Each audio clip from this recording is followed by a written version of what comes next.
রাসূল করিম সাল্লাল্লাহু আলাইহি সাল্লাম আজ থেকে 1453 বছর পূর্বে মক্কার কুরাইশ বংশে জন্মগ্রহণ করেন। 570 খ্রিস্টাব্দে মক্কার কুরাইশ বংশে জন্মগ্রহণ করেন। রাসূলের পিতার নাম আব্দুল্লাহ, মাতার নাম আমিনা, দাদার নাম হচ্ছে আব্দুল মুত্তালিব। রাসূল করিম সাল্লাল্লাহু আলাইহি সাল্লামের নানার নাম হচ্ছে আব্দুল্লাহ বিন ওয়াহাব, মায়ের নাম হচ্ছে আমেনা। এই আব্দুল্লাহ বিন ওয়াহাব আর আব্দুল মুত্তালিব উভয় একই বংশের লোক। আমি রাসূলের জীবনীর প্রথম থেকেই কিছু কথা বলতে চাই যে আল্লাহর নবীর বাবার নাম কি, তার মায়ের নাম কি, তার নানার নাম কি। তার নানার নাম হচ্ছে, রাসূলের নানার নাম হচ্ছে আব্দুল্লাহ বিন ওয়াহাব। এই আব্দুল্লাহ বিন ওয়াহাব আর আব্দুল মুত্তালিব উভয়ে তারা একই বংশের লোক, উভয়ে কুরাইশ বংশের লোক।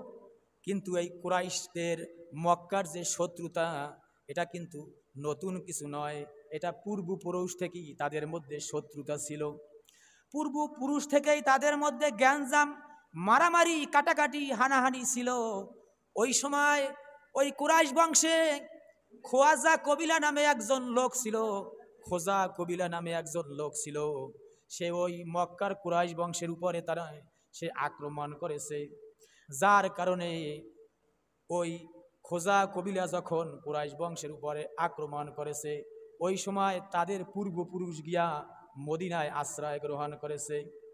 তাই রাসূলের নানার নাম আব্দুল্লাহ বিন ওয়াহাবের বাড়িও কিন্তু ছিল মক্কার কুরাইশ বংশে, কিন্তু ওই সুবাদে তিনি মদিনায় গিয়ে আশ্রয় গ্রহণ করেছেন এবং মদিনায় এসে বসবাস করতেন। বলেন আলহামদুলিল্লাহ।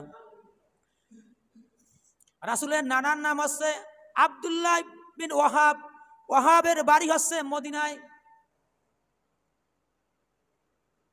ওয়াহাব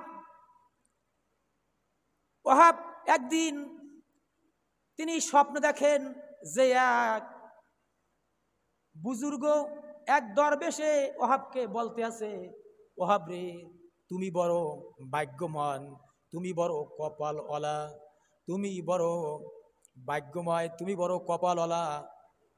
ভবিষ্যতে এমন একজন লোক এই পৃথিবীতে আগমন করবে, তিনি হবেন মানবতার মুক্তির দূত, তিনি হবেন বিশ্ব নবী এবং ওই মানবতার মুক্তির দূত, এবং তিনি হবে বিশ্ব নবী এবং তার গর্ভধারিণী হবে তোমার ঔরস জাত কন্যা, তুমি তার নাম রাখিও আমেনা।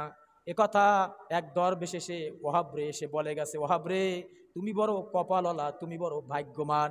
ভবিষ্যতে এমন একজন লোক এই পৃথিবীতে আগমন করবে, যিনি হবে মানবতার মুক্তির দূত, যিনি হবেন বিশ্ব নবী এবং সেই গর্ভধারিণী হবে তোমার ঔরস জাত কন্যা, তুমি তার নাম রাখিও আমেনা। স্বপ্নের নির্দেশ অনুযায়ী ওয়াহাবের স্ত্রী কিছুদিন পর একটা সন্তান প্রসব করলো। ওয়াহাবের একটা সন্তান, একটা কন্যা সন্তান দুনিয়ার বুকে আসলো।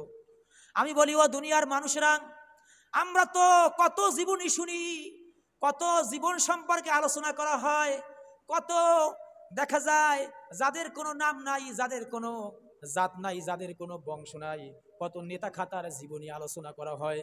অথচ ওই তাদের জীবনী আলোচনা শুনে আমাদের কোনো লাভ নাই, কোনো সবের অধিকারী আমরা হতে পারবো না। আর রাসূলের যদি জীবনী শুনি, তাহলে আমরা আমলে বাস্তবায়ন করে ওই রকমের চলে জীবন গঠন করে আমরা পরকালে নাজাত পেয়ে যাব। ওয়াহাব স্বপ্ন অনুযায়ী তার ওই একটা কন্যা সন্তান হলো, স্বপ্ন অনুযায়ী ওই কন্যা সন্তানের নাম রাখলো আমেনা। কি রাখছে? আমেনা। কতটা খেয়াল দিয়ে শুনতে হবে যে কিভাবে এই দুনিয়ার বুকে আল্লাহর নবী আসলেন, কিভাবে জন্ম নিলেন। স্বপ্নের নির্দেশ অনুযায়ী তার নাম রাখলেন আমেনা। ওই মক্কা মদিনায় আমেনার নামটা ছিল একদম নতুন একটা নাম। আছে না, আমাদের সন্তান হলে আমরা অনেকে চিন্তা করি যে আমি এমন একটা নাম রাখবো, এই নামটা জানি আশেপাশে কারো না থাকে। স্বপ্নের নির্দেশ অনুযায়ী ওহাব তার ওই মেয়ের নাম রাখলো আমেনা। আমেনা কিছুদিন পর আস্তে আস্তে বড় হতে লাগলো। আমেনার বয়স যখন 6 থেকে 7 বছর, আমেনা একদিন তার বান্ধবীর বাড়ি বেড়াতে যাইতে আসেন। পথের ভিতর তিনি যাইতে আসেন, এমন সময় পথের পাশে একটা স্বর্ণ মুদ্রা পরে পেলেন। আমেনা ওই স্বর্ণ মুদ্রাটি হাতে নিয়া চিন্তা করলেন যে এই স্বর্ণ মুদ্রাটি তো আমার হাতে নেওয়া ঠিক হয় নাই। আছে না, আমরা অনেক সময় রাস্তায় কিছু পাইলে আমরা হাতে তুলে এরপরে চিন্তা করি আসলে এটা ধরা তো ঠিক হয় নাই, আমরা এরকম করি না? আমেনা অনুরূপ হাতে নিয়া এখন মনে মনে চিন্তা করলেন যে তা তো আমার ধরা ঠিক হয় নাই, তবে এখন আমি কিভাবে আসল মালিককে খুঁজে বের করব? যদি এই জায়গায় রেখে দিই হয়তো মালিক না পেলে অন্য মানুষও পেতে পারে।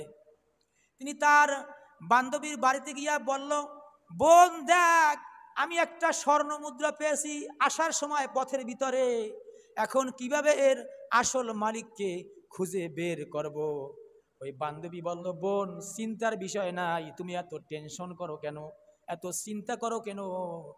আমরা চলো বাজারে গিয়া কিছু খেলনা কিনে আনি। সকলের চিন্তা কি